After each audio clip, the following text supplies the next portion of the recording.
Hello. आज हम लोग नया अपना क्लास चालू कर रहे हैं जो कि है जूनियर इंजीनियर और असिस्टेंट असिस्टेंट इंजीनियर दोनों का ही। ठीक है। तो हम लोग आज की क्लास चालू करेंगे। तो क्लास जो होगा आपका junior engineer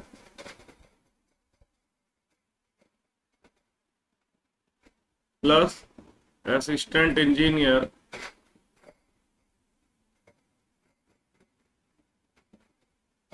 CSEB, Chhattisgarh state electricity board का, दोनों की क्लास एक साथ चलेगी। ठीक है। क्लास इस तरह से रहेगी कि एक दिन आपकी थ्योरी क्लास रहेगी, दूसरी आपकी क्या रहेगी, दूसरे दिन अगले दिन उसी का हम लोग क्वेश्चन सॉल्व करेंगे। ठीक है। तो इस तरह से हमारी क्लासेस चलेंगी। ठीक है। क्लास के ड्यूरेशन में मैं आपको ये बताते चलूंगा कि कौन सा जूनियर इंजीनियर का पार्ट है, कौन सा असिस्टेंट इंजीनियर का पार्ट है। दोनों क्लास साथ में चलेगी हमारी। तो इसलिए और क्लास को रेगुलर बेसिस पे करते रहिए तो आपको दिक्कत नहीं होगी।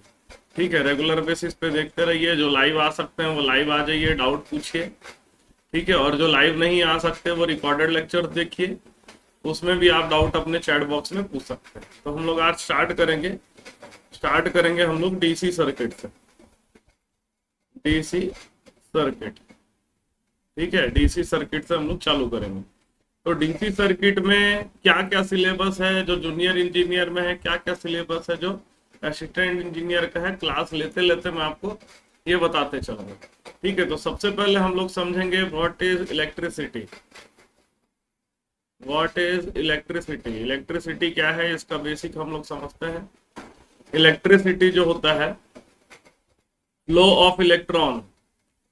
इलेक्ट्रिसिटी क्या होता है समझ लीजिए कि कभी भी किसी भी कंडक्टर में, किसी भी कंडक्टर में, ठीक है, अगर हम लोग देखें कि किसी भी कंडक्टर में क्या होता है, बहुत सारे फ्री इलेक्ट्रॉन्स होते हैं।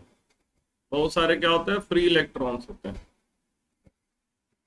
अगर किसी कंडक्टर के अक्रॉस में अगर इलेक्ट्रिक फील्ड अप्लाई किया जाता है, इलेक्ट्रिक फील्ड अप्लाई किया जाता है, तो due to electric field, due to electric field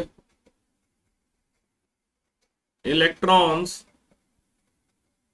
move from, या बोल सकते हैं electrons move against the direction of electric field, against the direction of electric field.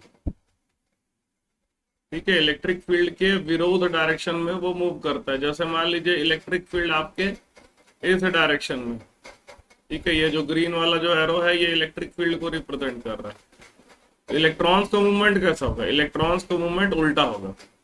ठीक है। इलेक्ट्रॉन का मूवमेंट कैसा होगा, उल्टा होगा, याद रखेगा इसको। तो इलेक्ट्रिक फील्ड जब भी आता है तो इलेक्ट्रॉन जो होते हैं वो मूव करने की टेंडेंसी रखते हैं।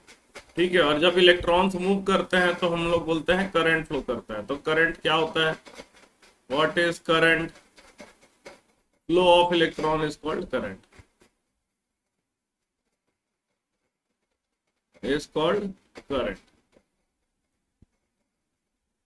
तो हम लोग डिनोट करते हैं क्यू को, क्यू को हम लोग डिनोट करते हैं चार्ज से। ठीक है। तो क्यू क्या होता है, क्यू होता है number of free electrons, free electrons multiply by charge of one electron. Number of free electrons को जब हम लोग मल्टीप्लाई करते हैं चार्ज ऑफ वन इलेक्ट्रॉन से, तो ये हमको आ जाता है टोटल चार्ज, टोटल चार्ज आता है। जैसे मान लीजिए किसी भी कंडक्टर के अंदर अगर हम लोग देखें, किसी भी कंडक्टर के अंदर अगर हम लोग देखें कि टोटल कंडक्टर में नंबर ऑफ फ्री इलेक्ट्रॉन्स कितने हैं, नंबर ऑफ फ्री इलेक्ट्रॉन्स मान लीजिए 10 लाख है, 10 लाख फ्री इलेक्ट्रॉन्स। ठीक है। तो इसमें चार्ज कितना होगा, ठीक है। तो ये समझ लीजिए Q बराबर क्या होता है, नंबर ऑफ N इंटू ई होता है। ई जो होता है चार्ज ऑफ वन इलेक्ट्रॉन। तो Q बराबर हो जाएगा N, आपको दिया 10 लाख, है ना, इंटू ई क्या होता है, चार्ज ऑफ वन इलेक्ट्रॉन, एक इलेक्ट्रॉन का चार्ज होता है 1.6 इंटू 10 का पावर -19 कूलम। तो इससे कितना चार्ज बना, 1.6 इंटू 10 का पावर, देखिए यहाँ कितना जीरो है, 1 2 3 4 5 6, 6 जीरो कट जाएगा, यहाँ बचेगा 10 का पावर -13 कूलम। ठीक है, 10 लाख इलेक्ट्रॉन होने के बाद भी आपका जो चार्ज होता है 1 कूलम के बराबर नहीं होता है। ठीक है, तो अगर कभी Q निकालना हो तो आप ये वाला फॉर्मूला यूज करें। Q क्या होता है, N इंटू ई, यहाँ पर N क्या होता है, number of free electrons, into E क्या होता है, charge of one electron, charge of one electron. ये हमारा हो गया Q। ठीक है, मान लीजिए अगर किसी, जो है ये याद रखिएगा, जो इलेक्ट्रॉन है वो फ्री इलेक्ट्रॉन्स को ही हम लोग इंडिकेट करते हैं। तो Q क्या हो गया, N इंटू ई। अब करंट क्या होता है, what is current, current it is equal to D Q by D T. समझे, rate of change of charge को हम लोग कल बोलते हैं current, rate of change of charge. ठीक है, rate of change of charge को हम लोग क्या बोलते हैं, करंट बोलते हैं। तो एवरेज अगर लिया जाए तो करंट का जो एवरेज लिया जाता है ये Q बाई टी होता है, total number of charge divided by total time of flowing. मतलब अगर देखिए, मान लीजिए आपको एक क्वेश्चन दे दिया, how much current flows in a conductor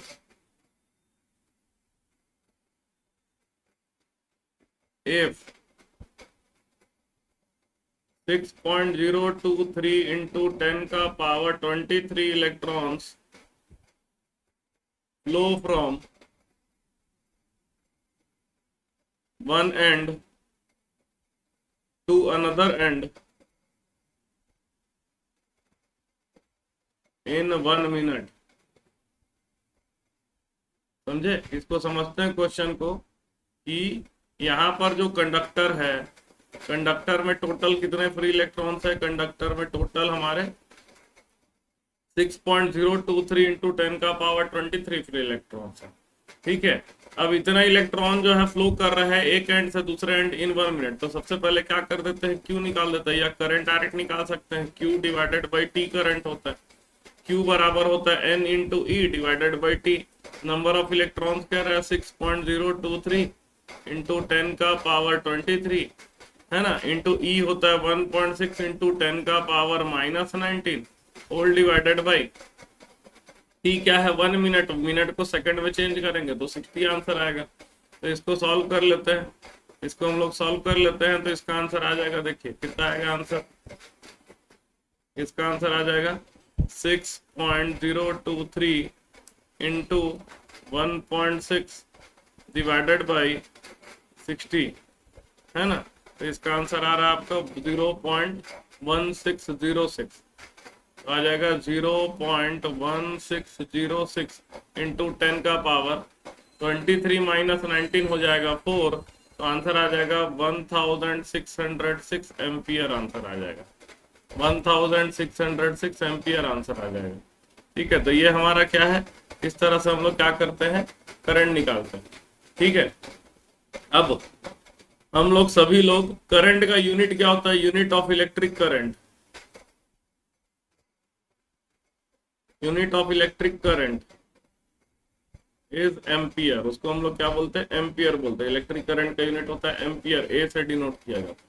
unit of charge, charge का यूनिट आपका होता है कूलम्स, चार्ज का यूनिट होता है आपका कूलम्स। ठीक है, तो ये हो गया हमारा। अब जो होता है, जो इलेक्ट्रिक फील्ड जो होता है वो प्रोड्यूस होता है दो तरीके से। एक जो होता है मतलब बैटरी अप्लाई करके आप electric, generally electric field apply करते हैं हम लोग बैटरी के। ठीक है, तो इलेक्ट्रिकल सोर्सेस क्या होता है, इलेक्ट्रिक पोटेंशियल क्या होता है, इसको समझते हैं। तो करंट समझ में आ गया हमें, अब इलेक्ट्रिक पोटेंशियल क्या होता है, what is electric potential. Electric potential क्या होता है, इलेक्ट्रिक पोटेंशियल होता है work done, amount of work done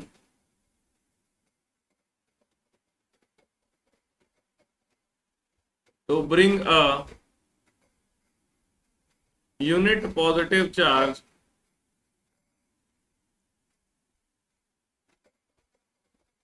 from infinity to a point inside the electric field। बात समझते हैं। मान लीजिए ये आपका इलेक्ट्रिक फील्ड है। इलेक्ट्रिक फील्ड का काम क्या होता है? इलेक्ट्रिक फील्ड पॉजिटिव चार्ज को रिपेल करता है ना, नेगेटिव चार्ज को क्या करता है? अट्रैक्ट करता है। याद रखिएगा, इलेक्ट्रिक फील्ड हमेशा जो होता है repel positive charge. Electric field repels positive charge. Positive charge को क्या करता है? रिपेल करता है। और and attracts negative charge. Negative charge को क्या करता है? अट्रैक्ट करता है। तो इसको समझते हैं। मान लीजिए कोई पॉजिटिव चार्ज इलेक्ट्रिक फील्ड के बाहर में रखा हुआ है, ठीक है। तो इन्फिनिटी हमें किसको बोलते हैं? जिस पॉइंट पे इलेक्ट्रिक फील्ड का प्रभाव नहीं पड़ता, कुछ भी इलेक्ट्रिक फील्ड नहीं होता। अब मान लीजिए ये पॉजिटिव चार्ज है, ठीक है। ये क्या है? पॉजिटिव चार्ज है। पॉजिटिव चार्ज जो है वो इलेक्ट्रिक फील्ड उसको क्या करेगा? रिपेल करेगा। तो अगर पॉजिटिव चार्ज को मुझे इलेक्ट्रिक फील्ड के अंदर लेके आना है, अगर पॉजिटिव चार्ज को मुझे इलेक्ट्रिक फील्ड के अंदर लेके आना है, तो मुझे क्या करना पड़ेगा? वर्क करना पड़ेगा। तो वही जो वर्क है उसी को क्या बोला जाता है? इलेक्ट्रिक पोटेंशियल कहा जाता है। यूनिट क्या होता है इलेक्ट्रिक पोटेंशियल का? Unit of electric potential is volt. Unit of electric potential is volt. Is volt, ठीक है। वोल्ट होता है इलेक्ट्रिक पोटेंशियल का यूनिट, ठीक है। अब आते हैं पोटेंशियल डिफरेंस क्या होता है? पोटेंशियल डिफरेंस होता है, what is potential difference?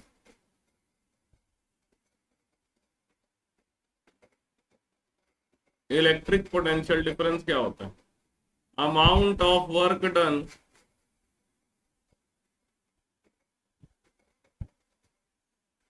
To bring a unit positive charge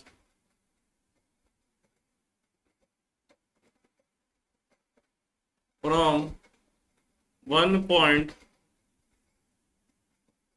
to another point inside the electric field। Electric field के एक पॉइंट से लेकर के दूसरे पॉइंट तक जाने के लिए जितना भी वर्क डन करना पड़ता है उसे हम लोग क्या बोलते हैं? इलेक्ट्रिक पोटेंशियल डिफरेंस कहते हैं, ठीक है। एक पॉइंट से दूसरे पॉइंट तक जाने के लिए, जैसे ये पॉइंट से दूसरे पॉइंट तक, मान लीजिए पॉइंट ए है, ठीक है, और दूसरा पॉइंट हमारा बी है। तो ए से लेकर के बी तक ले जाने के लिए, किसी भी रास्ते से ले जाने के लिए इलेक्ट्रिक फील्ड को जितना वर्क डन करना पड़ता है सब एक ही रहते हैं, चाहे आप डायरेक्शन पे डिपेंड नहीं करता। तो इसको हम लोग क्या बोलते हैं? इलेक्ट्रिक पोटेंशियल डिफरेंस करते हैं। अब ये इलेक्ट्रिक पोटेंशियल डिफरेंस ही क्या करता है? इलेक्ट्रिक पोटेंशियल डिफरेंस के कारण से ही चार्ज मूव करता है, ठीक है। Electric potential difference is the cause of electric movement of electric charge. Electric potential difference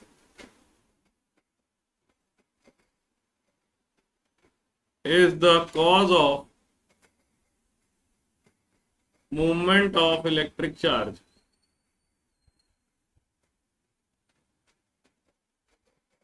ठीक है, इलेक्ट्रिक चार्ज जब मूव करेगा तो किसी कारण से मूव करेगा? इलेक्ट्रिक पोटेंशियल डिफरेंस के कारण से ही मूव करेगा। तो यही जो होता है यही इलेक्ट्रिक करंट प्रोड्यूस करता है। This produces electric current. यही क्या करता है? इलेक्ट्रिक करंट प्रोड्यूस करता है। This produces electric current. अब यही इलेक्ट्रिक करंट प्रोड्यूस करता है, मतलब क्या बोलते हैं? इलेक्ट्रिक पोटेंशियल डिफरेंस का बहुत ज्यादा इंपॉर्टेंट है। तो जो चीज हमको इलेक्ट्रिक पोटेंशियल डिफरेंस पैदा करके देगी उसको हम लोग बोलते हैं सोर्स ऑफ इलेक्ट्रिसिटी या इलेक्ट्रिकल सोर्स कहते हैं, ठीक है। The device which produces electric potential difference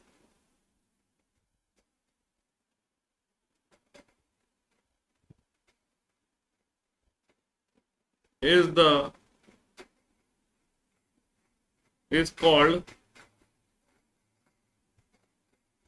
electric source, इसको क्या कहा जाता है? इलेक्ट्रिक सोर्स कहा जाता है।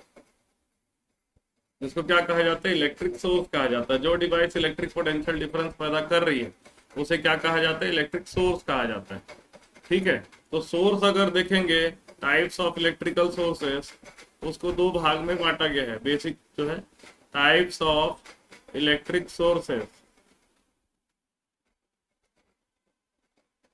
इलेक्ट्रिक सोर्सेस के अगर हम लोग टाइप्स देखें, उसको कई अलग अलग तरीके से क्लासिफिकेशन हम लोग करते हैं। जैसे classification based on nature, nature के हिसाब से अगर क्लासिफिकेशन करते हैं तो ये हो जाता है, एक होता है एसी और दूसरा होता है डीसी। एसी जो होता है, जो बेसिकली साइनसोइडल नेचर का होता है, ठीक है, जिसका करंट जो है, जिसका करंट का डायरेक्शन समय समय के अनुसार चेंज हो जाता है, करंट की मैग्नीट्यूड समय समय के अनुसार चेंज होते रहती है, उसको क्या बोलते हैं हम लोग? एसी बोलते हैं। अलग अलग तरीके का वेव फॉर्म हो सकता है एसी करंट का, ऐसा भी हो सकता है, रेक्टेंगुलर भी हो सकता है, ठीक है, रैंडम कुछ भी हो सकता है। ये सब क्या होता है? एसी, जो कभी ना कभी क्या होता है, अपना नेचर, अपना मैग्नीट्यूड चेंज करते हैं, अपना डायरेक्शन को चेंज करते हैं, उसको हम लोग बोलते हैं एसी सोर्सेस। एसी सोर्सेस कैसा प्रोड्यूस होता है ये हम लोग पढ़ेंगे। एसी मशीन जब हम लोग पढ़ेंगे, ऑल्टरनेटर पढ़ेंगे, तो उसमें हम लोग एसी सोर्स कैसे ईएमएफ प्रोड्यूस करता है उसको हम लोग देखेंगे। डीसी सोर्स की बात करते हैं तो डीसी सोर्स क्या होता है? डीसी सोर्स जिसमें करंट का डायरेक्शन चेंज नहीं होता, ये भी डीसी सोर्स है।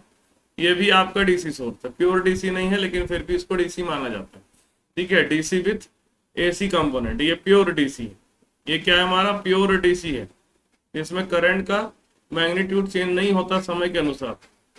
करंट और टाइम के बीच में ग्राफ बनाएंगे तो करंट का मैग्नीट्यूड चेंज नहीं होता समय के अनुसार। ये जो है आपका एसी प्लस डीसी कंपोनेंट दोनों है इसमें।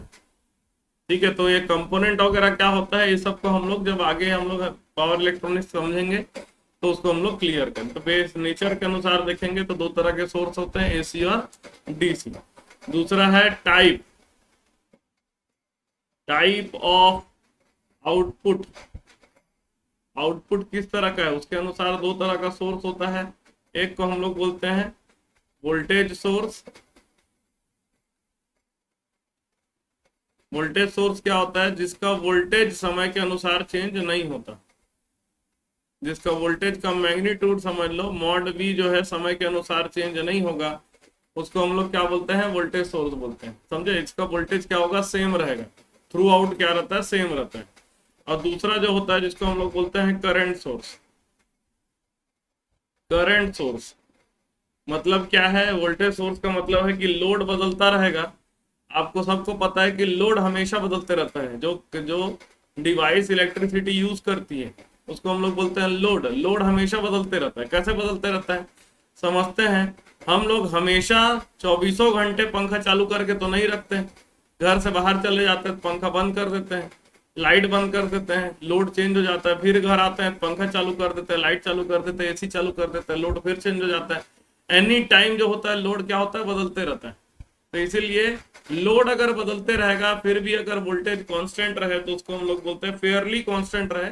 फेयरली कांस्टेंट मतलब 10% का ऊपर नीचे होता है, लेकिन फिर भी जो है 10% के मार्जिन को छोड़ करके भी अगर हम लोग देखें उसका वोल्टेज सेम रहे तो उसको क्या बोलते हैं? वोल्टेज सोर्स कहते हैं। और दूसरा होता है करंट सोर्स। तो करंट सोर्स का क्या हिसाब है? करंट सोर्स का ये हिसाब है कि इसका करंट जो होगा वो समय के अनुसार चेंज नहीं होगा। करंट जो होगा समय के अनुसार चेंज नहीं होगा। इसको ज्यादा बेहतर तरीके से समझते हैं कि मान लीजिए कि एक लोड है, ठीक है, ये लोड में क्या है? मान लीजिए मैं ले लेता हूं पंखा, ठीक है, फैन लोड है, ये फैन लोड है। अब ये फैन को मैं दो तरीके से बना सकता हूँ। देखिए, फैन के क्रॉस का वोल्टेज और फैन में फ्लो होने वाला करंट दोनों को समझिए। मान लीजिए फैन का एक पावर होगा P। पावर जो होता है वो क्या होता है? वोल्टेज इंटू करंट के बराबर होता है। अब फैन को हमेशा उतना ही पावर लेना है, समझे? फैन की पावर जो है अलग अलग, जैसे क्या है, मान लीजिए फैन को अगर हम लोग कम उसमें चला रहे हैं तो उसको कम पावर कंज्यूम करना चाहिए। फैन को अगर हम लोग ज्यादा तेज चला रहे हैं तो ज्यादा पावर कंज्यूम करना चाहिए। तो फैन का जो पावर है वो अलग अलग समय पे अलग अलग होगा। अब देखिए, पावर अगर आपका चेंज होगा तो पावर या तो आपका करंट चेंज करके कर सकते हैं या तो वोल्टेज चेंज करके कर सकते हैं। अगर वोल्टेज सेम है, वोल्टेज को कांस्टेंट करके करंट को वेरी करे, करंट वेरिएबल बना दे। मतलब अगर फैन का स्पीड को मैं कम ज्यादा कर रहा हूं तो करंट जो है वो चेंज हो, खाली वोल्टेज चेंज ना हो। तो यही हमारा, तो हमारा सोर्स क्या कहलाएगा, सोर्स हमारा क्या रहेगा, वोल्टेज सोर्स। सोर्स हमारा क्या कहलाएगा, वोल्टेज सोर्स कहलाएगा। और अगर और अगर ये समझ लें कि वोल्टेज वेरिएबल है, ये वोल्टेज कौन सा है, जो वोल्टेज हम लोग फैन को दे रहे हैं, समझ लीजिए ये वाला वोल्टेज। अगर वोल्टेज वेरिएबल है एंड करंट कांस्टेंट करके रखे, तब इसको कहेंगे करंट सोर्स। जो भी कांस्टेंट होता है उसको हम लोग उसके हिसाब से हम लोग बोल देते हैं करंट सोर्स। अगला तरह का क्लासिफिकेशन होता है टाइप्स ऑफ सोर्स में, जिसको हम लोग बोलते हैं independent sources, independent sources. Independent sources का क्या मतलब होता है कि द वैल्यू ऑफ सोर्स, देखिए मैं सोर्स खाली यूज कर रहा हूं, ये सोर्स कैसा होता है, वोल्टेज सोर्स भी हो सकता है, करंट सोर्स भी हो सकता है। ठीक है, तो जो भी हमारा सोर्स होगा उसकी वैल्यू अगर चेंज नहीं हो रही है, ठीक है, जैसे अगर वोल्टेज सोर्स है तो हमेशा अगर उसकी बैटरी की वैल्यू आपकी हमेशा मान लीजिए 100 वोल्ट है, तो वो क्या कहलाएगा, इंडिपेंडेंट सोर्स का। The value of source does not change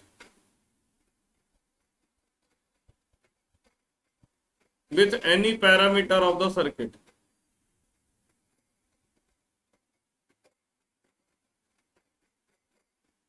circuit के जो दूसरे पैरामीटर्स हैं उस पे चेंज नहीं होता, तो उसको क्या बोलते हैं हम लोग, इंडिपेंडेंट सोर्स। जैसे क्या करें, जैसे मान लीजिए एक हम लोग बैटरी ले लेते हैं, 100 वोल्ट की बैटरी ले ली, ठीक है, मान लीजिए इसको एक सर्किट में मैंने लगा दिया, मान लीजिए सिंपल सर्किट ले लिए, ठीक है, ये सिंपल सर्किट ले लीजिए, मान लीजिए 2 ओम का रेजिस्टेंस, 3 ओम का रेजिस्टेंस, 4 ओम का रेजिस्टेंस, ठीक है, इसमें हमने लगा दिया, ठीक है। अब इसमें करंट फ्लो कर रहा है, मान लीजिए आई, तो ये करंट के चेंज होने से मेरा वोल्टेज चेंज नहीं होगा, तो उसको क्या बोलेंगे, इंडिपेंडेंट सोर्स बोलेंगे। इसको क्या बोलेंगे, इंडिपेंडेंट सोर्स बोलेंगे। या करंट सोर्स अगर है तो किसी और पैरामीटर के चेंज होने से मेरा करंट सोर्स चेंज ना हो, उसको क्या बोलेंगे, इंडिपेंडेंट करंट सोर्स बोलेंगे। तो ये जैसे इंडिपेंडेंट वोल्टेज सोर्स को हम लोग डायरेक्ट उसके वोल्टेज से लिखते हैं। इंडिपेंडेंट वोल्टेज सोर्स अगर है, सोर्स है तो उसको डायरेक्ट इंडिकेट कर देंगे वोल्ट से, 100 वोल्ट। अगर इंडिपेंडेंट करंट सोर्स है, इंडिपेंडेंट करंट सोर्स है, उसको हम लोग डायरेक्ट ऐसा रिप्रेजेंट कर देते हैं 2 एम्पियर जैसे लिख दिया, तो ये क्या हो गया, इंडिपेंडेंट करंट सोर्स होता है। तो ये हमारे क्या होते हैं, इंडिपेंडेंट सोर्सेस होते हैं।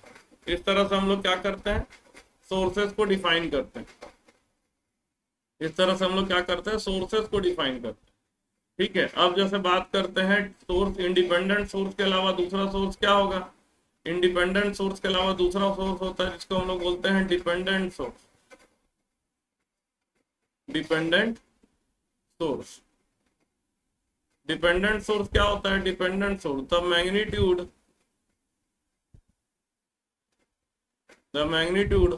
Of the source is dependent on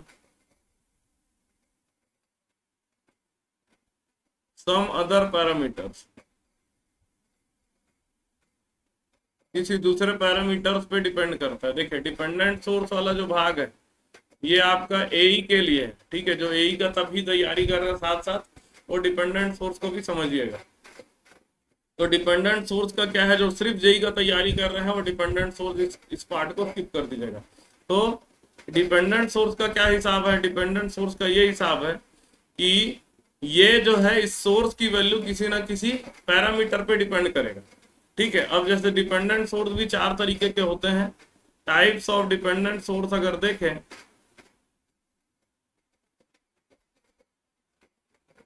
dependent sources के अगर टाइप देखें तो 4 तरह का होगा। पहला होता है वोल्टेज कंट्रोल्ड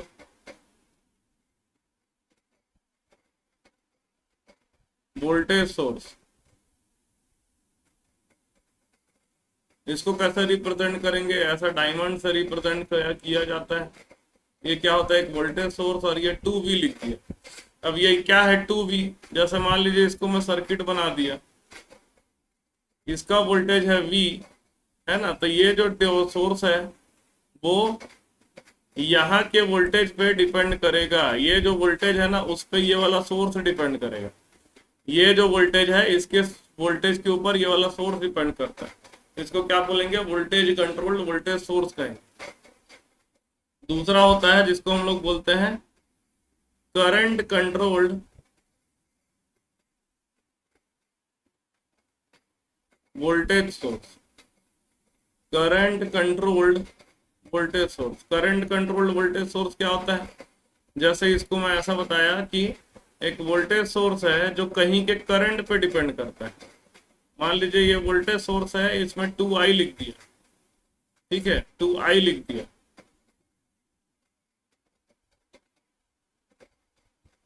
I कौन सा करंट है, ये वाला जो करंट है ये मेरा I करंट, ठीक है, मतलब यहाँ का जो वोल्टेज है वो ये वाले करंट पे डिपेंड करता है, तो ये क्या हो जाएगा, करंट कंट्रोल्ड वोल्टेज सोर्स हो जाएगा। तीसरा क्या होता है, तीसरा जो होता है हमारा जिसको बोलते हैं voltage controlled current source. Voltage controlled current source क्या होता है, वोल्टेज कंट्रोल्ड करंट सोर्स, जैसे मान लीजिए एक करंट सोर्स हम लोग लेते हैं जो कहीं के वोल्टेज पर डिपेंड करता है। मान लीजिए इसको मैं लिख दिया 2V, तो V क्या है, इसके क्रॉस का वोल्टेज है V। ये सर्किट मैंने बनाया, ये 2 ओम, ये 3 ओम, ये 4 ओम मान लीजिए, तो ये वाला जो करंट है वो किस पे डिपेंड करता है, ये वाले वोल्टेज पे डिपेंड करता है। तो इसको क्या कहेंगे हम लोग, वोल्टेज कंट्रोल्ड करंट सोर्स है। चौथा वाला जो होता है जिसको हम लोग बोलते हैं current controlled current source. Current controlled current source,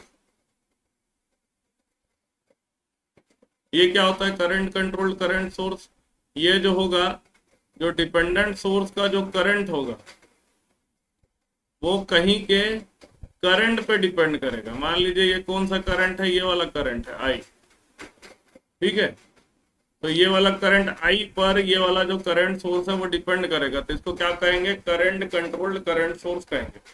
तो ये हमने देखा अलग अलग तरह के सोर्स है। सोर्सेज का काम क्या है, सोर्सेज का काम है पोटेंशियल डिफरेंस पैदा करना।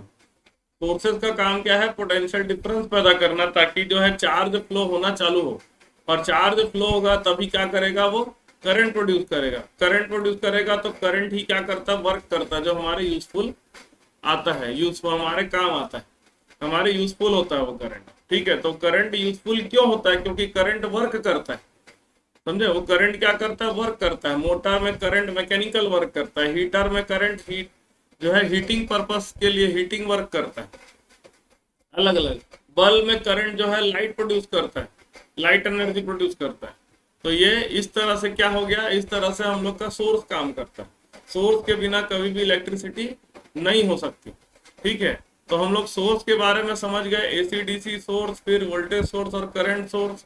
फिर वोल्टेज सोर्स में भी क्या हो जाएगा, डिपेंडेंट सोर्स और इंडिपेंडेंट सोर्स, ऐसे करके अलग अलग तरह के सोर्स होते हैं। तो सोर्स के बारे में हम लोगों ने समझ लिया, ठीक है। तो सोर्स के बारे में समझ लिया, तो अब हम लोग आते हैं इलेक्ट्रिसिटी का जो पहला लॉ है, इस लॉ को हम लोग बोलते हैं ओम्स लॉ, जो वोल्टेज और करंट के बीच में रिलेशनशिप हमें बताता है। तो हमने दो चीजें पढ़ा, वोल्टेज पढ़ा, वोल्टेज जिसको हम लोग पोटेंशियल भी बोलते हैं,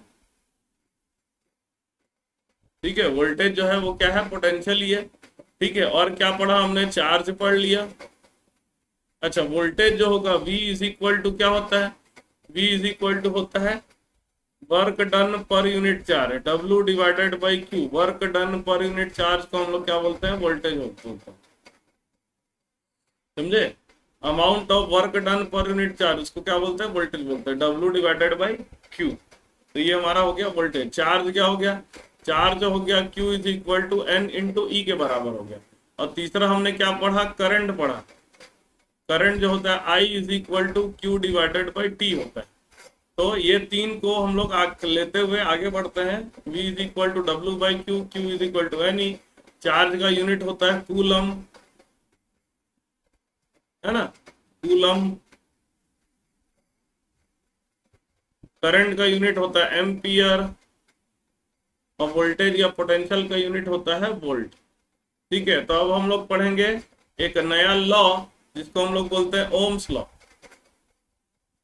ओम्स लॉ, ठीक है। ये ओम्स लॉ क्या होता है? ये तो बहुत ही बेसिक लॉ है, ठीक है, बहुत ही बेसिक लॉ है। ये ओम्स लॉ क्या होता है? ओम्स लॉ ये बोलता है कि in an electric circuit, electric conductor बोल दें, in an electric conductor the amount of current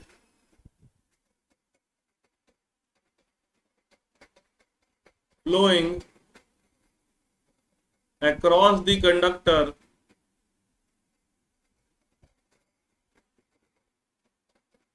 is directly proportional to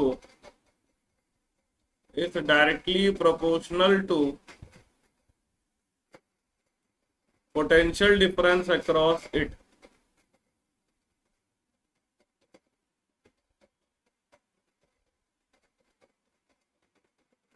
ठीक है, उसके अक्रॉस में जो भी पोटेंशियल डिफरेंस होगा उसके डायरेक्टली प्रोपोर्शनल होता है। क्या मतलब हो गया? ओम्स लॉ का मतलब क्या हो गया? ठीक है, अब इसमें साथ में ये भी considering that all the physical condition are kept constant, considering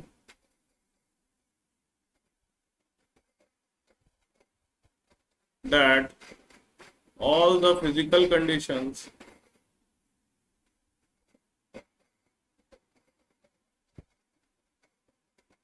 like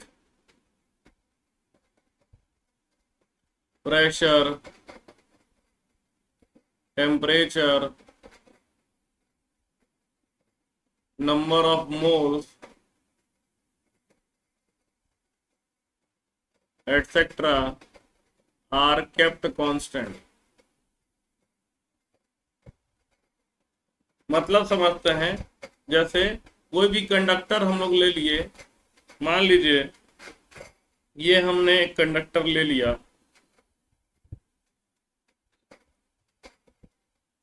मान लीजिए ये बॉक्स जो है वो कंडक्टर को रिप्रेजेंट कर रहा है, ये बॉक्स जो होता है कंडक्टर को रिप्रेजेंट कर रहा है, और ये कंडक्टर के क्रॉस में हमने क्या कर दिया? हमने एक सोर्स लगा दिया, समझिए, हमने एक सोर्स लगा दिया। ये सोर्स कैसा लगाया? वेरिएबल सोर्स लगाया। ठीक है, ये हम जो है यहाँ पर एरो बना देते हैं, तो ये वेरिएबल सोर्स को रिप्रेजेंट करता है।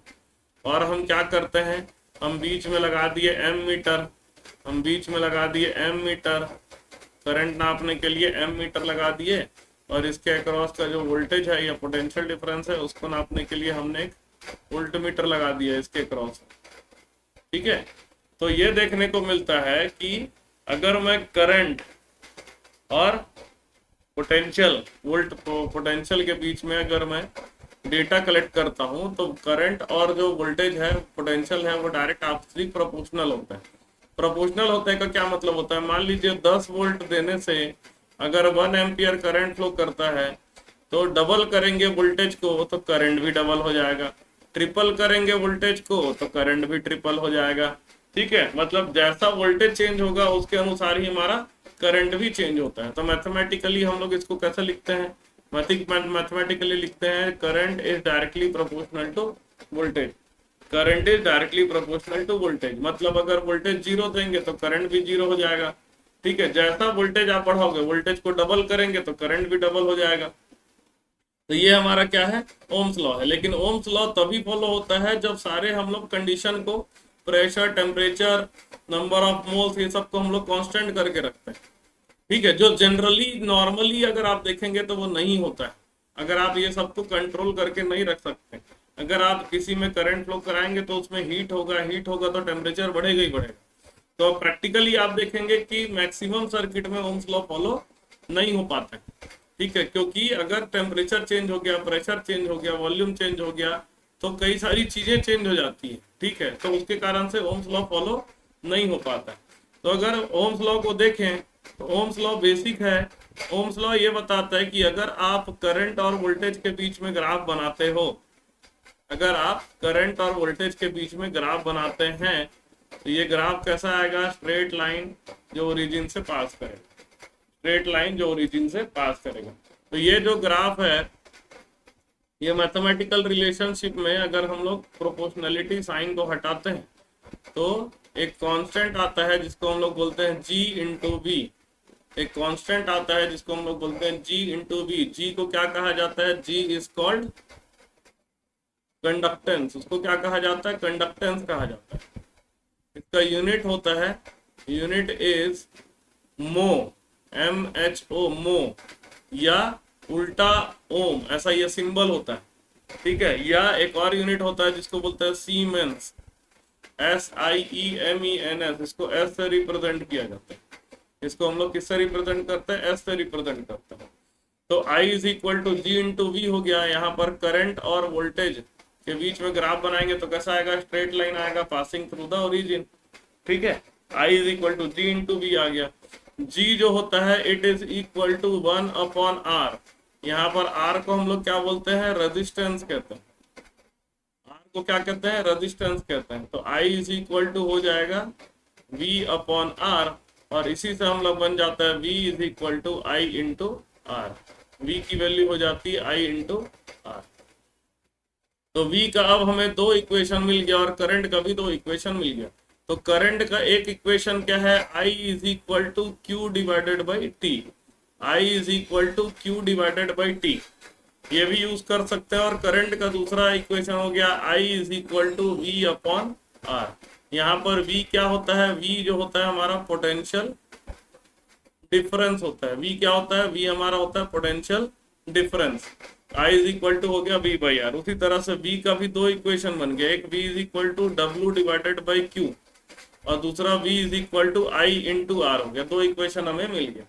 ठीक है, तो ये अकॉर्डिंगली आप फॉर्मूला को यूज करिएगा। न्यूमेरिकल क्वेश्चन कैसा दिया है, कॉन्सेप्चुअल क्वेश्चन कैसा दिया है, उसके अनुसार। अगर चार्ज दिया है तो टाइम खोजिए, अगर वोल्टेज दिया है तो रेजिस्टेंस खोजिए करंट निकालने के लिए। पोटेंशियल निकालने के लिए अगर आपको चार्ज दिया है तो वर्क खोजिए, और अगर करंट दिया है तो रेजिस्टेंस खोजिए। इससे आपको क्या मिल जाएगा, इससे आपको इसकी वैल्यू निकालने को मिल जाएगा। तीसरा जो होता है जिसको हम लोग बोलते हैं वोल्टेज और करंट, समझ लिए, वोल्टेज और करंट समझ लीजिए, समझ लिए तो हम लोग समझ लेते हैं पावर। तो डीसी सर्किट में जो पावर होता है P, it is equal to product of voltage and current. Power क्या होता है, product of voltage and current. Unit क्या होता है इसका, वॉट। यूनिट क्या होता है, वॉट। तो P is equal to V into I। तो ये तीन चीजें हैं। ठीक है, रेजिस्टेंस हम लोग समझ लिए, करंट समझ लिए। अब हम लोग समझते हैं व्हाट इज रेजिस्टेंस। आते हैं ओम्स लॉ के बाद आया बात हमारा रेजिस्टेंस। तो क्या होता है रेजिस्टेंस, व्हाट इज रेजिस्टेंस। तो रेजिस्टेंस को हम लोग समझते हैं, एक डायग्राम फिर से हम लोग कंडक्टर का डायग्राम बना लेते हैं। ये कंडक्टर में क्या क्या चीजें होती हैं और वो क्या रेजिस्टेंस प्रोड्यूस करती है उसको भी हम लोग देखते हैं। मान लीजिए ये हमारा कंडक्टर है, इस कंडक्टर में कई सारे फ्री इलेक्ट्रॉन्स हैं। ये जो ग्रीन कलर के डॉट बना रहा हूं मैं, ये समझ लीजिए फ्री इलेक्ट्रॉन्स को रिप्रेजेंट कर रहे हैं। और जो ब्लैक कलर के बड़े डॉट बना रहा हूं, ये समझ लीजिए इस कंडक्टर के पार्टिकल्स हैं, एटम्स हैं।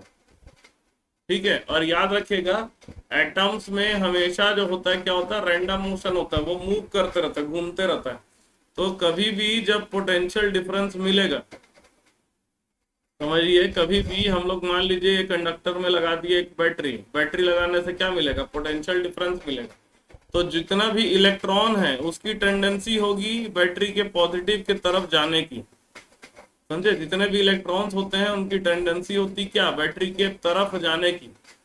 ठीक है, और जाते समय वो किससे टकराएगा, ये पार्टिकल से टकराता है, जिसके कारण से उसकी स्पीड क्या हो जाती, कम हो जाती है, उसकी वेलोसिटी कम हो जाती है। तो ये जो इसके कारण से इसकी जो एनर्जी लॉस हो रही है, देखिए बार बार कोलिजन हो रहा है, collision between electrons and particles, collision between electrons and particles causes loss of energy in form of heat। ये हीट के फॉर्म में क्या करेगा, एनर्जी लॉस कर देगा। ठीक है, हीट के फॉर्म में क्या करेगा, एनर्जी लॉस कर देगा। ठीक है, तो दिस अपोजिशन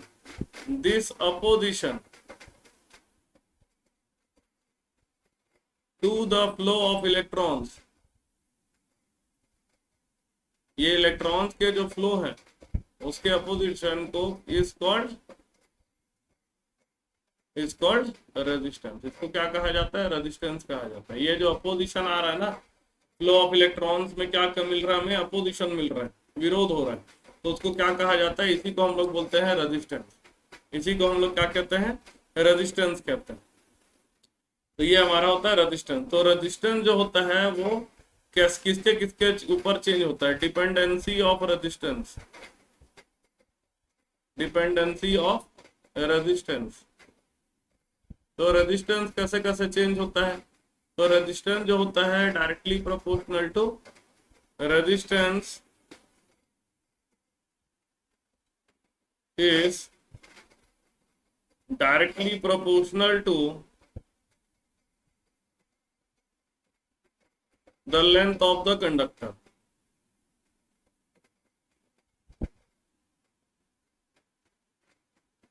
ठीक है, कंडक्टर के लेंथ के डायरेक्टली प्रोपोर्शनल होता है। मतलब जितना ज्यादा लंबा कंडक्टर होगा उसका उतना ज्यादा रेजिस्टेंस होगा। छोटा कंडक्टर का रेजिस्टेंस कम होता है, लंबे कंडक्टर का रेजिस्टेंस ज्यादा होता है। दूसरा पॉइंट क्या है, resistance is inversely proportional to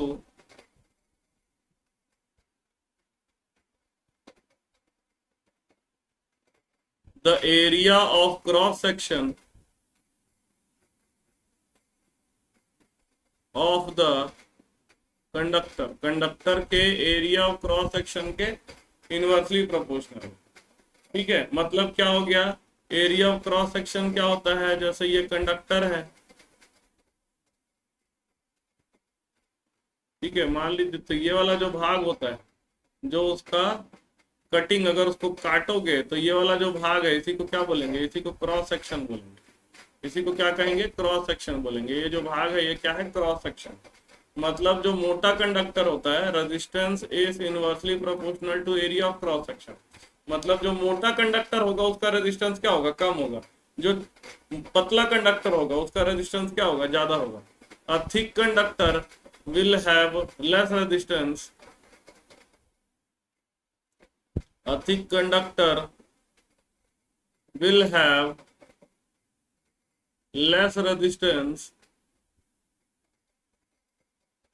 and a thin conductor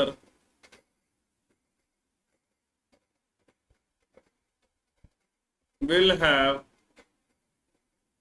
more resistance। ठीक है, एक बार थिक कंडक्टर जो होगा, मोटा कंडक्टर का रेजिस्टेंस क्या होता है, कम होता है। इसलिए आप देखिएगा, आप तार खरीदने जाइएगा, तार खरीदने जाइएगा तो वो जितना, अगर आपके घर में अगर समझ लीजिए 1 एम्पियर भी करंट फ्लो कर रहा है, ठीक है, 1 एम्पियर भी करंट फ्लो कर रहा है, वो लगा देता है 5 एम्पियर, मतलब मान लीजिए मैक्सिमम 5 एम्पियर तक फ्लो कर सकता है। तो 5 मोटा कंडक्टर आपके में लगाता है। मोटा कंडक्टर लगाने से क्या होता है, ये उसकी रेजिस्टेंस कम होती है, तो लॉस ऑफ एनर्जी कम होती है। ठीक है, तीसरा जो होता है, कंडक्टर जो होता है also depends on material. Conductor, resistance of the conductor of the conductor is also dependent on material, या कह सकते हैं resistivity of the conductor. Conductor के रेजिस्टिविटी पर भी डिपेंड करता है। रेजिस्टिविटी क्या होता है, रेजिस्टिविटी बेसिकली ये इंडिकेट करता है कि कंडक्टर के अंदर कितने फ्री इलेक्ट्रॉन्स। ठीक है, मटेरियल जैसे सिल्वर को लेंगे, सिल्वर की कंडक्टिविटी बहुत ज्यादा होता है, रेजिस्टेंस उसका कम होता है। उसके बाद गोल्ड होता है, फिर उसके बाद कॉपर होता है, फिर एल्यूमिनियम होता है। अगर आप स्टील लेंगे, सोचा जाए कि स्टील का क्यों नहीं तार बनाया जाता, उसका रेजिस्टेंस ज्यादा होता है। ठीक है, तो यही है कि कंडक्टर, तो बेसिकली अगर देखेंगे तो रेजिस्टेंस तीन चीजों पे डिपेंड करता है। Resistance is directly proportional to length of the conductor, resistance is inversely proportional to area of cross section of the conductor, and resistance is directly proportional to resistivity of the conductor. Rho को हम लोग क्या बोलते हैं? Resistivity of the conductor कहते हैं, of the conductor कहते हैं। तो ये तीन चीजों को कंबाइन कर दिया जाए तो resistance is equal to rho L by A आ जाता है। रेजिस्टेंस इज इक्वल टू क्या आ जाता है? रो एल बाई ए आ जाता है। Resistance is equal to rho L by A. ये हो गया आपका रेजिस्टेंस का हिसाब, ठीक है। अब रेजिस्टेंस और किस पे डिपेंड करता है? Resistance also depends on temperature of the conductor. Resistance also depends on temperature. अब टेम्परेचर के हिसाब से कैसे चेंज होता है? R T is equal to R naught 1 plus alpha delta T. ये इसका रिलेशनशिप है कि कैसे वो टेम्परेचर के अनुसार चेंज होगा। ये बनता है formula R T is equal to R naught 1 plus alpha delta T. अब ये सबका मतलब क्या होता है? आर टी का आपका मतलब है R T is equal to resistance at any temperature T. R naught क्या है? Resistance at temperature T naught. Alpha क्या है? अल्फा को हम लोग बोलते हैं temperature coefficient of resistance. Temperature coefficient of resistance को हम लोग बोलते हैं। और ये डेल्टा टी का क्या मतलब होता है? डेल्टा टी जो होता है ये टी माइनस टी नॉट के बराबर होता है, समझे। इसको हम लोग एक उदाहरण से लेकर के समझते हैं। मान लीजिए resistance at 23 degree Celsius is 1 ओम। मान लीजिए 23 डिग्री सेल्सियस पर रेजिस्टेंस कितना है? 1 ओम। रेजिस्टेंस एट 50 डिग्री सेल्सियस कितना होगा ये हमें निकालना है। Temperature coefficient of resistance, temperature coefficient आपको दिया हुआ है जिसको अल्फा बोलते हैं। मान लीजिए 0.003 दिया हुआ, ठीक है, 0.003 दिया हुआ। टेम्परेचर कोएफिशिएंट ऑफ रेजिस्टेंस क्या होता है? टेम्परेचर कोएफिशिएंट ऑफ रेजिस्टेंस होता है ये, ठीक है, 0.003 दिया हुआ, ठीक है। मान लीजिए आपको निकलता आर टी, किसी भी टेम्परेचर टी पे रेजिस्टेंस कितना होता है? R naught 1 plus alpha delta T. तो पहले डेल्टा टी निकाल लेता हूँ। डेल्टा टी जो है बाद का टेम्परेचर माइनस पहले का टेम्परेचर, तो ये आपका आ जाएगा 27 आ जाएगा, ठीक है। अब देखिए ये टेम्परेचर कोएफिशिएंट ऑफ रेजिस्टेंस किसमें दिया हुआ है, समझे। इसका ओम पर डिग्री केल्विन या ओम पर डिग्री सेल्सियस ऐसा दिया हुआ, उसके हिसाब से रहेगा, ठीक है। तो डिग्री सेल्सियस दिया है तो यहाँ पर सेल्सियस को चेंज करने की जरूरत नहीं पड़ेगी, ठीक है। तो आर टी की वैल्यू हो जाएगी आर नॉट, मतलब 23 डिग्री सेल्सियस में रेजिस्टेंस कितना है? 1, फिर 1 प्लस अल्फा की वैल्यू 0.003 दिया हुआ है, और टेम्परेचर डिफरेंस आपका है 27। तो 27 को 3 से मल्टीप्लाई कर, 7 या 21, 3 दूनी 6, 2 8, 81 और 0.081 हो जाएगा। तो R T is equal to 1 into 1.081 आ जाएगा। तो इसका आंसर आ जाएगा 1.081 ओम, ठीक है। तो इतना रेजिस्टेंस क्या हो जाता है? चेंज हो जाता है। बहुत ज्यादा वेरिएशन नहीं होता, लेकिन इसके हिसाब से वो क्या हो जाता है? चेंज हो जाता है। तो यही क्या है हमारा टेम्परेचर डिपेंडेंसी ऑफ रेजिस्टेंस है, ठीक है। तो रेजिस्टेंस देखें लेंथ पे डिपेंड करता है, लेंथ लंबा कर दो, एरिया बदले बिना अगर लेंथ लंबा करोगे तो रेजिस्टेंस डबल हो जाएगा, ठीक है। अगर डबल कर दिए, एरिया बदले बिना रेजिस्टेंस डबल कर दिए तो रेजिस्टेंस डबल हो जाएगा, लेंथ बदले बिना area of cross section double कर दिए तो रेजिस्टेंस आधा हो जाएगा। ठीक है, लेकिन अगर खींच के किए तो क्या होता है, एक क्वेश्चन ऐसा आता है कि एक कंडक्टर है,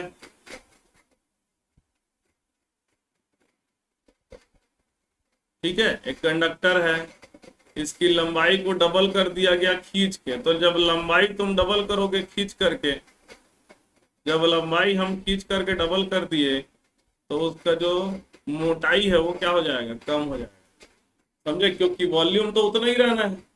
ठीक है, आप मटेरियल एक्सट्रैक्ट नहीं करो, खींच के लंबा किए तो वॉल्यूम एरिया क्या हो जाएगा, आधा हो जाएगा। तो रेजिस्टेंस क्या होता है, रेजिस्टेंस लेंथ के डायरेक्टली प्रोपोर्शनल होता है ना। तो R1/R2 अगर कर दूं, क्या अंतर आएगा, पहले का रो L1/A1 अपॉन रो L2/A2, ये दोनों कट जाएगा, तो ये हो जाएगा L1 को L1 रहने देता हूँ, A1 को भी A1 रहने देता हूँ। L2 जो है L1 का डबल हो गया तो इसको 2L1 लिख देता हूँ। A2 जो है वो A1 का आधा हो गया तो A1/2 लिख देता हूँ। L1 L1 कट गया, A1 A1 कट गया।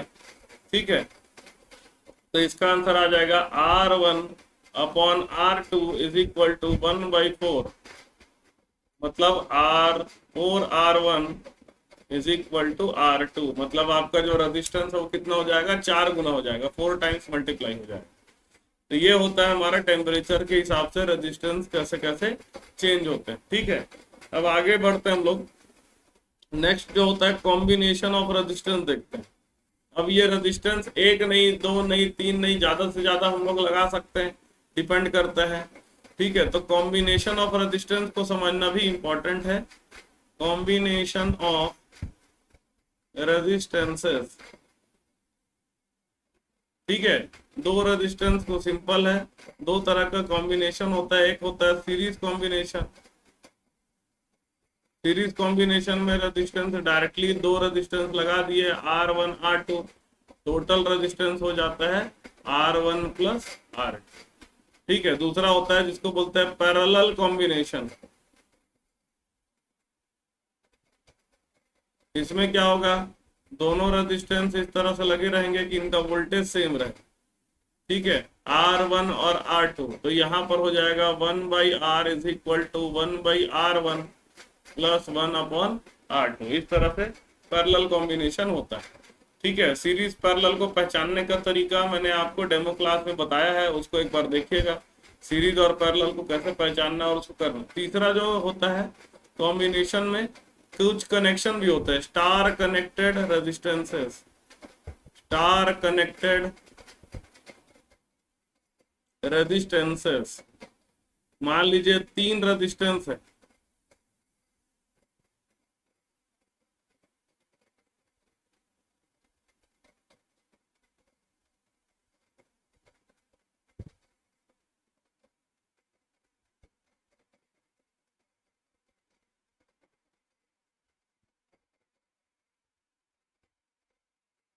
ऐसा 3 रेजिस्टेंस, तीनों का एक कॉमन एंड पॉइंट होगा।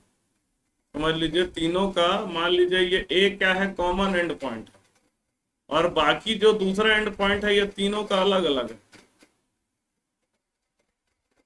ठीक है, तीनों का एक common, one common and point, and point. ठीक है, एंड 3 डिफरेंट एंड पॉइंट्स।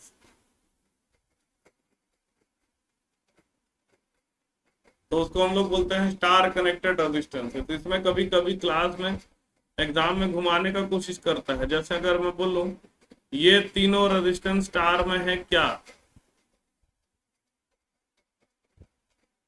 जैसे इसका मैं लिख दिया 1 वोल्ट, इसको मैं लिख दिया 2 वोल्ट, इसको मैं लिख दिया 3 वोल्ट, और इसको भी मैं लिख दिया 2 वोल्ट, इसको भी मैं लिख दिया 2 वोल्ट। तो क्या ये तीनों स्टार कनेक्टेड रेजिस्टेंस हैं क्या, नहीं है। क्यों नहीं है, क्योंकि ये जैसे R1 और R2 को देखोगे, R1 का जो टर्मिनल पॉइंट है 1 और 2 है, 1 और 2 के बीच में R1 लगा हुआ है, और R2 भी जो है 1 और 2 के बीच में लगा हुआ है।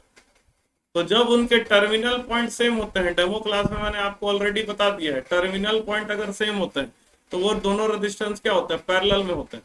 तो R1 and R2 are in parallel, ये दोनों क्या है, पैरेलल में। हरी बात समझ में। ये तीनों रेजिस्टेंस स्टार में नहीं है, लेकिन अगर मैं दूसरा कॉम्बिनेशन देख लूं, जैसे एक ये रेजिस्टेंस है, ये तीनों रेजिस्टेंस को देखिए, इसका पोटेंशियल समझना बहुत जरूरी है। यहाँ का वोल्टेज है मान लीजिए 1 वोल्ट, ये आपका 2 वोल्ट है, ये 3 वोल्ट है, और ये 4 वोल्ट है। ये तीनों अलग अलग वोल्टेज पर है। तो ये R1, R2, R3 को अब हम लोग क्या कहेंगे, they are connected in star. Here R1, R2 and R3 are connected in star. ये तीनों किस में कनेक्टेड है, स्टार कनेक्टेड। लेकिन ऊपर वाला जो कनेक्शन है वो स्टार कनेक्शन नहीं है। तो स्टार कनेक्शन का क्राइटेरिया क्या है कि एक छोर क्या होगा, कॉमन होना चाहिए, और बाकी तीनों छोर क्या होना चाहिए, नॉन कॉमन होना चाहिए, तीनों अलग अलग होने चाहिए, तभी वो स्टार कनेक्टेड लोड है, स्टार कनेक्टेड रेजिस्टेंस है। ठीक है, बात समझ में आई। अब आते हैं डेल्टा कनेक्टेड सिस्टम। ठीक है, तो हम लोग जब सॉल्व करते हैं क्वेश्चन में, तो स्टार और डेल्टा कनेक्शन को भी वो करने का हमारा काम आता है, स्टार और डेल्टा को इंटरचेंज करने के काम आता है, करना जरूरी होता है कई बार। डेल्टा कनेक्टेड रेजिस्टेंसेस, क्या होता है डेल्टा कनेक्टेड रेजिस्टेंसेस, अगर तीन resistance end to end connected है, तीन resistance end to end connected है, और तीनों का पोटेंशियल, तीनों पॉइंट का पोटेंशियल अलग है। मान लीजिए ये आपका 1 वोल्ट में है, ये आपका 2 वोल्ट में है, ये आपका 3 वोल्ट पे, तीनों अलग अलग पे। तब R1, R2 और R3 को क्या कहेंगे हम लोग, डेल्टा कनेक्टेड रेजिस्टेंस कहेंगे। तीनों अलग अलग होने चाहिए, तीनों अलग अलग होने चाहिए। लेकिन अगर ऐसा हो गया तब, अगर ये तीन रेजिस्टेंस है, ये आपका 1 वोल्ट है, ये आपका 2 वोल्ट है, और ये भी आपका 2 वोल्ट, ठीक है, 1 वोल्ट, 2 वोल्ट और 2 वोल्ट, तो R1, R2 और R3। ठीक है, तो देखो R1 1 और 2 के बीच में है, R3 भी 1 और 2 के बीच में है, R2 2 और 2 के बीच में है, तो इसमें तो कुछ करंट फ्लो करेगा ही नहीं, तो इसलिए इसका कोई वैल्यू नहीं रह जाता, और इन दोनों को पैरेलल कनेक्शन करके कर लेते हैं। तो they are not in delta, याद रखना, they are not in delta, क्योंकि यहाँ पर तीनों के टर्मिनल अलग अलग नहीं है। They are not in delta, ठीक है, they are not in delta, delta में नहीं है। तो ये हो गया। अब स्टार और डेल्टा का कन्वर्जन कैसे किया जाता है, star to delta conversion. Star को डेल्टा में कैसे कन्वर्ट किया जाता है, जैसे ये आपका स्टार कनेक्शन, ध्यान से समझिएगा, स्टार को डेल्टा में कन्वर्ट करना है। ठीक है, मान लीजिए आपका ये रेजिस्टेंस है R1, ये रेजिस्टेंस है R2, ये रेजिस्टेंस है R3, इसके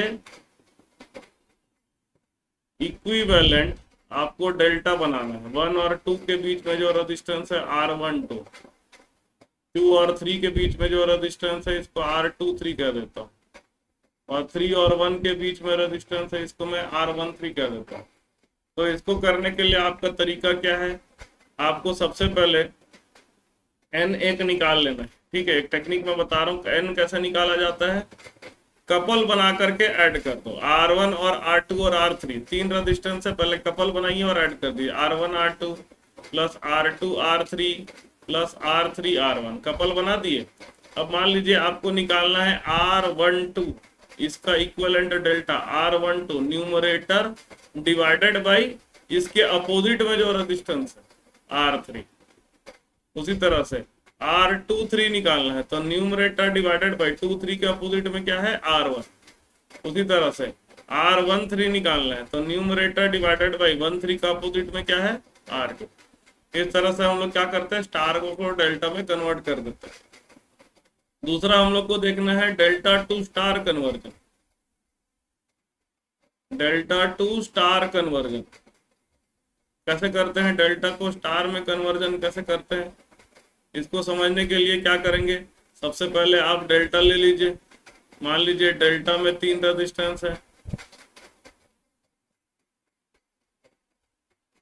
ठीक है, डेल्टा में 3 रेजिस्टेंस है, मान लीजिए ये R12 है, एक R23 है, एक R1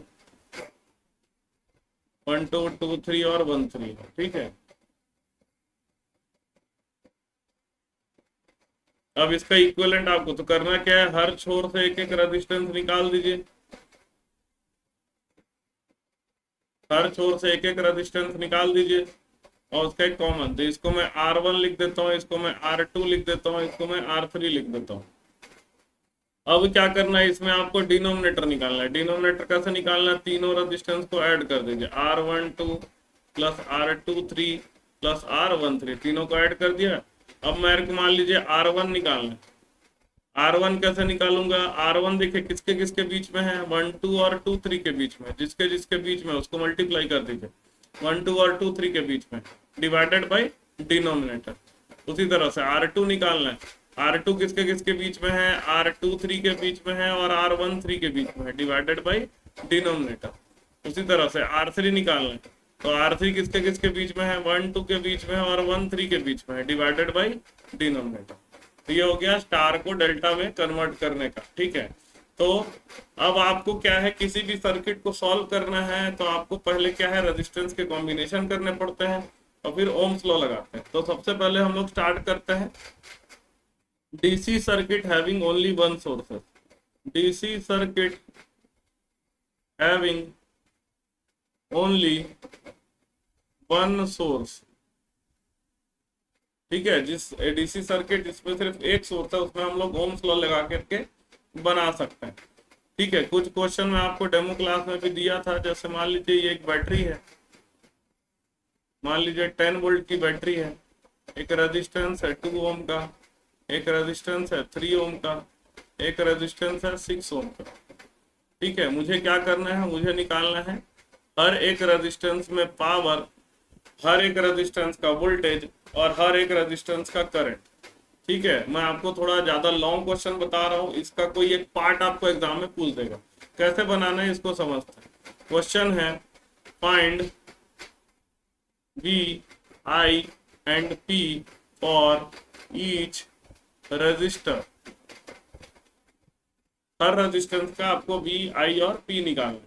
मैं आपको थोड़ा लॉन्ग तरीके से बता रहा हूँ, थोड़ा सा हम लोग ज्यादा डीप में पहले करेंगे, पूरा कंप्लीट प्रोसीजर बताऊंगा, फिर आप शॉर्टकट में उसको हम लोग करते चलेंगे। ठीक है, तो सबसे पहले क्या करिएगा, देखिए समझने की बात है, आप नोड डिसाइड कर लीजिए। ये नोड का नाम मैं 1 लिख देता हूँ, ये नोड का नाम 2 लिख देता हूँ। नोड किसको बोलते हैं, डेमो क्लास में ऑलरेडी बता चुका हूँ। तो ये 6 ओम और 3 ओम जो है किसमें होगा, पैरेलल में होगा।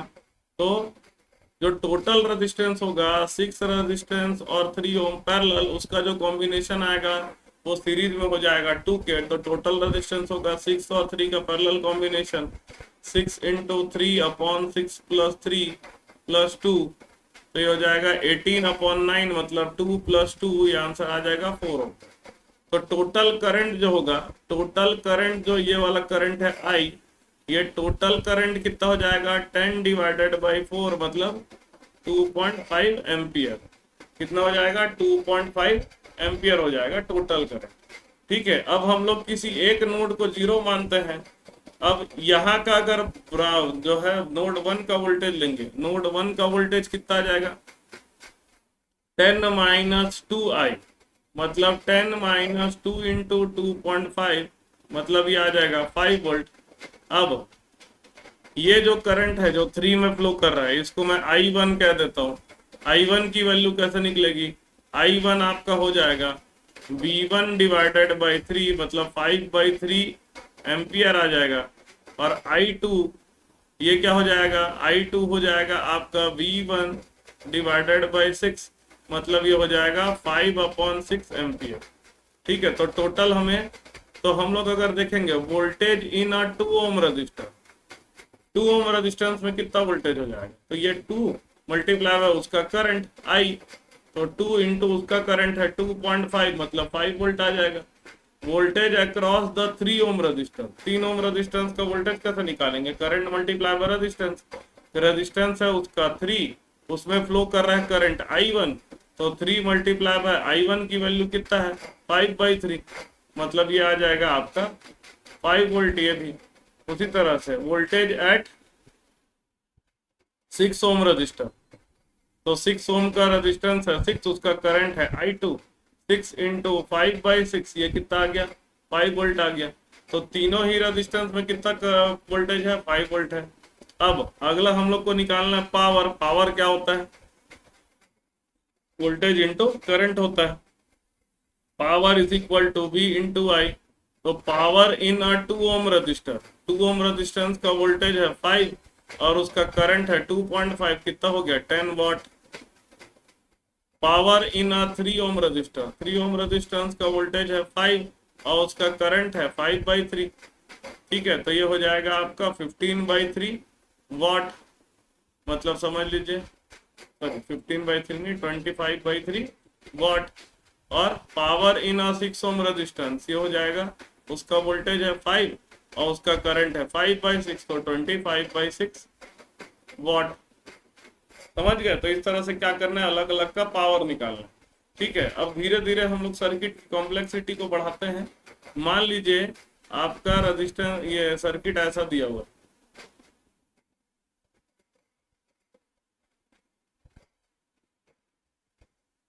क्या आपका इस तरह से सर्किट दिया हुआ,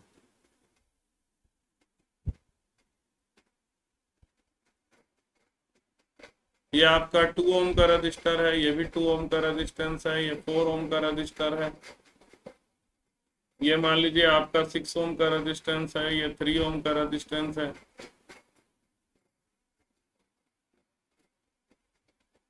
और ये 3 ओम का रजिस्टर है, इसको हम लोग ले लेते हैं 4 ओम का रजिस्टेंस, और ये 12 वोल्ट का बैटरी। इसको हम लोग को सॉल्व करना है, ओम्स लॉ को यूज करके इसको हम लोग को सॉल्व करना है। तो कैसे सॉल्व करेंगे, सबसे पहले टोट देखिए, सारे नोड बनाइए। ये एक नोड है, इसका नाम लिख दिया 1, ये एक नोड है जिसका नाम लिख दिया 2, ये नोड है जिसका नाम लिख दिया 3, और इन दोनों के बीच में कोई रेजिस्टेंस नहीं है तो इसको भी क्या लिख दूंगा 3 लिख दूंगा। ठीक है, अब क्या करें, अब हम लोग पहले टोटल रेजिस्टेंस देखेंगे। देखिए 2 और 2 सीरीज में है, फिर उसका तो यहाँ पर आ जाएगा इस तरफ, 2 और 2 सीरीज में है तो इस तरफ का रेजिस्टेंस हो जाएगा 2 + 2 सीरीज में और उसका कॉम्बिनेशन 4 के पैरेलल में।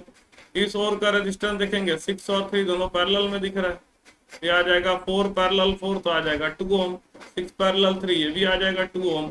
अब सर्किट को मैं फिर से बना देता हूँ, यहाँ 4 ओम का रेजिस्टेंस है, इस तरफ का मेरा आया 2 ओम। ठीक है, यहाँ पर एक बैटरी है 12 वोल्ट की, इस तरफ भी मेरा आया 2 ओम। अब ये तीनों के तीनों 2, 2 और 4 किसमें है, ये तीनों सीरीज में, तो टोटल रेजिस्टेंस कितना आ जाएगा 4 + 2 + 2 मतलब आ जाएगा 4 + 4 मतलब 8 ओम का रजिस्टर आ जाएगा। तो टोटल करंट जो यहाँ से फ्लो कर रहा है, टोटल करंट जो यहाँ से फ्लो कर रहा है, टोटल करंट कितना हो जाएगा, ये टोटल करंट हो जाएगा आपका 12 divided by 8, total voltage by total resistance, तो ये आंसर आ जाएगा 4/3 एम्पियर। तो यहाँ से जो करंट निकल रहा है वो कितना है 4/3 एम्पियर। बात समझ में आई, करंट जो आ रहा है वो कितना आ रहा है 4/3 एम्पियर। ठीक है, अब क्या करें, अब इसको आगे सॉल्व करने के लिए हमको क्या करना पड़ेगा, एक और रूल को यूज करना पड़ेगा जिसको हम लोग बोलते हैं current division rule.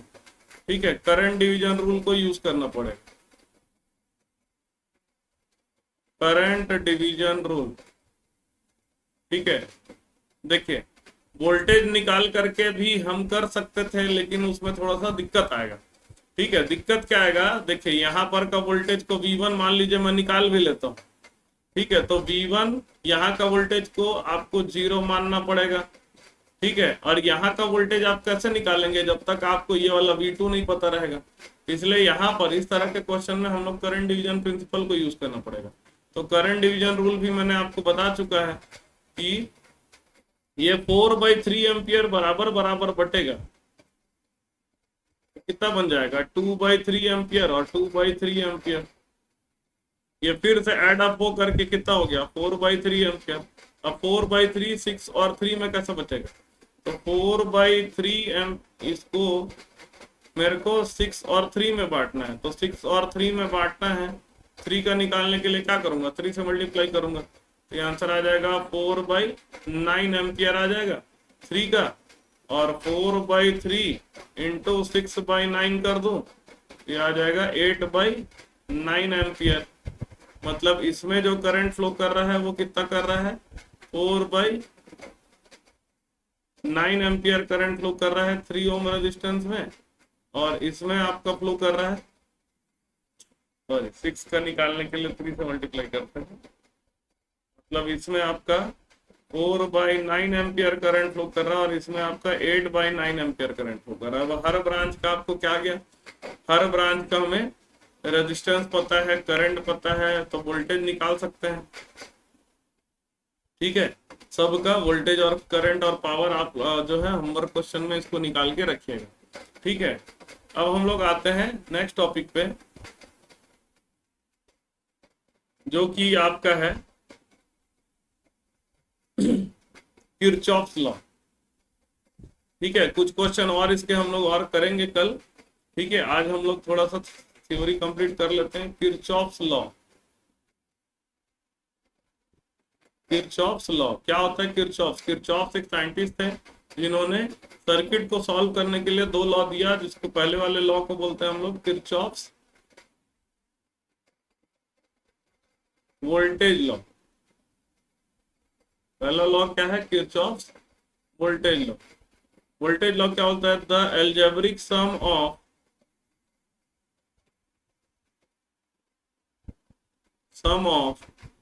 voltage in a loop is 0। एक लूप में हम लोग पूरा घूमेंगे तो टोटल जो वोल्टेज होगा वो क्या होगा? 0। मतलब टोटल वोल्टेज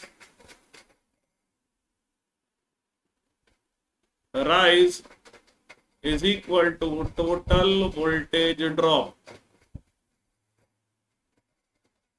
ठीक है, मतलब अगर वोल्टेज राइज हो रहा है, जितना वोल्टेज राइज होगा उतना वोल्टेज ड्रॉप भी होगा। ठीक है, तो वोल्टेज राइज को हम लोग कन्वेंशन के तौर पे वोल्टेज राइज को हम लोग क्या लेंगे? पॉजिटिव ले लेंगे,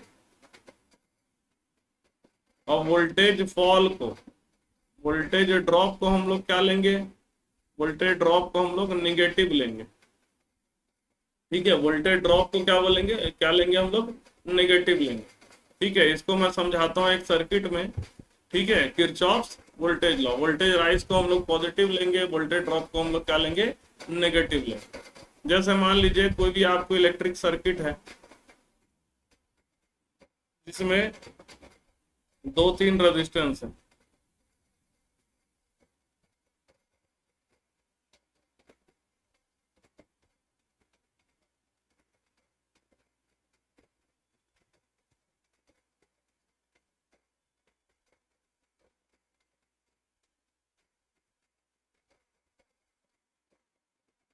दो तीन रेजिस्टेंस है, एक रेजिस्टेंस का नाम है R1, दूसरे रेजिस्टेंस का नाम है R2, तीसरे रेजिस्टेंस का नाम है R3, और ये वोल्टेज है V।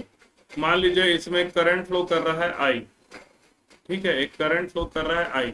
याद रखिएगा, रेजिस्टेंस के जिस पार्ट में करंट एंटर करता है वो बन जाता है पॉजिटिव, और रेजिस्टेंस के जिस पार्ट से करंट लीव करता है वो नेगेटिव।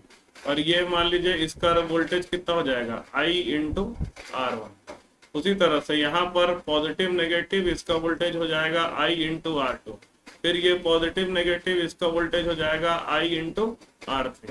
तो टोटल वोल्टेज राइज, ये माइनस और ये प्लस। अब देखिए -2 प्लस जाए, -2 प्लस अगर जाते हैं तो हम लोग मानते हैं वोल्टेज का राइज हुआ, वोल्टेज का राइज हुआ। और +2 माइनस जाते हैं तो आपका होगा वोल्टेज फॉल। ठीक है, अलग अलग किताब ने अलग अलग कन्वेंशन लिया है, अलग अलग किताब वाले अलग अलग कन्वेंशन लेते हैं, लेकिन आपको मेरी सलाह है कि आप इस तरह से कन्वेंशन लीजिए कि वोल्टेज राइज हो रहा है तो पॉजिटिव और वोल्टेज फॉल हो रहा है तो नेगेटिव। कई सारे क्वेश्चन को सॉल्व करने में आसानी होता है। तो हम लोग एक लूप में ऐसा घूमते हैं, क्लॉकवाइज डायरेक्शन में हम लोग लूप में घूमते हैं। तो सबसे पहले मुझे मिला ये वोल्टेज, जिसमें माइनस से प्लस गए मतलब वोल्टेज राइज हुआ, तो वोल्टेज राइज को हम लोग पॉजिटिव लिखेंगे, इसका वोल्टेज है V। फिर प्लस से माइनस गया तो वोल्टेज फॉल हुआ, तो वोल्टेज फॉल को नेगेटिव लिखेंगे तो -IR1 -IR2 -IR3 is equal to 0। तो V is equal to I times of R1 plus R2 plus R3। इस तरह से हमारा क्या बनता है, इक्वेशन बनेगा। समझ में आ गया बात। इस तरह से क्या होगा, हम लोग किरचॉफ्स वोल्टेज लॉ को लिखते हैं। ठीक है, दूसरा लॉ होता है जिसको हम लोग बोलते हैं किरचॉफ्स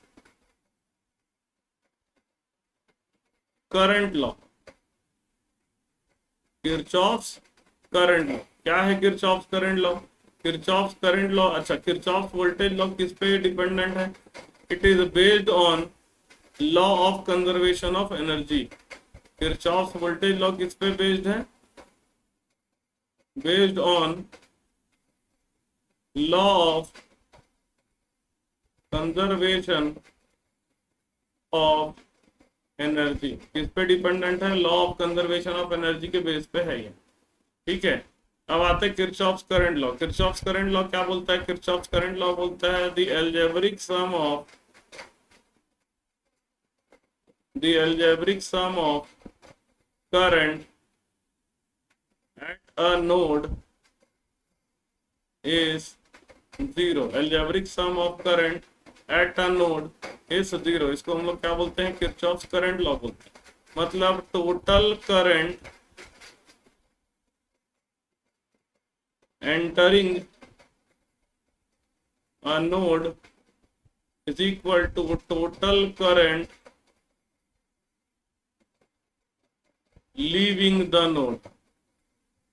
नोड में जितना करंट एंटर करेगा वो पूरा का पूरा करंट लीव भी करेगा। ठीक है, तो जैसे एक और सर्किट हम लोग ले लिए कि समझिएगा, इसमें मैं किरचॉफ्स करंट लॉ आपको बना के बताता हूँ और उसके बाद उसका किरचॉफ्स वोल्टेज लॉ इक्वेशन भी लिखूंगा। ठीक है, तो ये हमारा सर्किट है।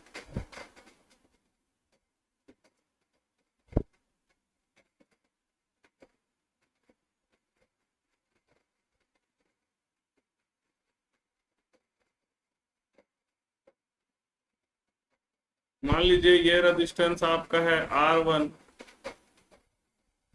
ये रेजिस्टेंस है R2, ये रेजिस्टेंस है R3, ये वोल्टेज है V। इसमें करंट फ्लो कर रहा है I1 लिख देता हूँ, इसका करंट को लिख देता हूँ मैं I2, इसके करंट को मैं लिख देता हूँ I3। तो ये जो नोड है, नोड 1 में देखिएगा, इस वाले नोड में I1 करंट एंटर कर रहा है लेकिन I2 और I3 लीव कर रहा है। तो हम लोग क्या लिख सकते हैं? Total current entering is equal to total current outgoing. I1 is equal to I2 plus I3। Total current entering is equal to total current leaving. तो I1 इज इक्वल टू क्या हो गया? I2 plus I3। ठीक है, तो अब इसका हम लोग अगर किरचॉफ वोल्टेज लॉ इक्वेशन लिखते हैं, इसके अक्रॉस का वोल्टेज हो जाएगा I1 R1, इसके अक्रॉस का वोल्टेज हो जाएगा I2 R2, इसके अक्रॉस का वोल्टेज हो जाएगा I3 R3। ठीक है, तो किरचॉफ वोल्टेज लॉ अगर लिखता हूं मैं लूप 1 में, वोल्टेज KVL इन लूप 1 में KVL लिखेंगे तो V minus I1 R1 minus I2 R2 is equal to 0। हमारा हो जाएगा V is equal to I1 R1 plus I2 R2। ठीक है, लूप 2 में देखेंगे, लूप 2 में देखेंगे तो ये पॉजिटिव I3 R3 ऐसा अगर घूमेंगे, minus I3 R3 plus I2 R2 is equal to 0। तो लूप 2 में, in loop 2 minus I3 R3 plus I2 R2 is equal to 0, ये रिलेशन मिल जाएगा। मतलब I3 R3 is equal to I2 R2 मिल जाएगा मुझे। ठीक है, क्यों ऐसा? ये प्लस से माइनस गए तो माइनस, फिर माइनस से प्लस गए तो प्लस। तो ये किरचॉफ्स करंट लॉ हो गया हमारा।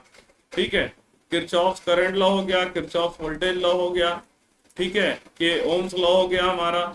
ठीक है, अब हमको क्या करना है? हमें अलग अलग तरह के क्वेश्चंस को बनाने हैं, अलग अलग तरह के क्वेश्चंस को समझने। तो आज की क्लास हम लोग इतना करेंगे। कल जो है इसी जो टॉपिक मैंने आज पढ़ा है उसी के हम कुछ क्वेश्चंस करेंगे, कॉन्सेप्ट को बिल्डअप करेंगे, फिर आगे जो है नेक्स्ट हम लोग लेक्चर में क्या करेंगे, इसके आगे के पार्ट के थ्योरी को हम लोग समझेंगे। ठीक है, पर डे की क्लास को प्रॉपर अटेंड करिए। जो भी दिक्कत होता है, कोई समस्या होता है, जो बोलना होता है उसको बोलिए। ठीक है, हर दिन का आपको जो भी पढ़ा रहा हूँ उसका नोट्स में अपलोड कर दूंगा। ठीक है, विथ टॉपिक, तो आप उसको प्रॉपर तरीके से करते चलिए। Thank you.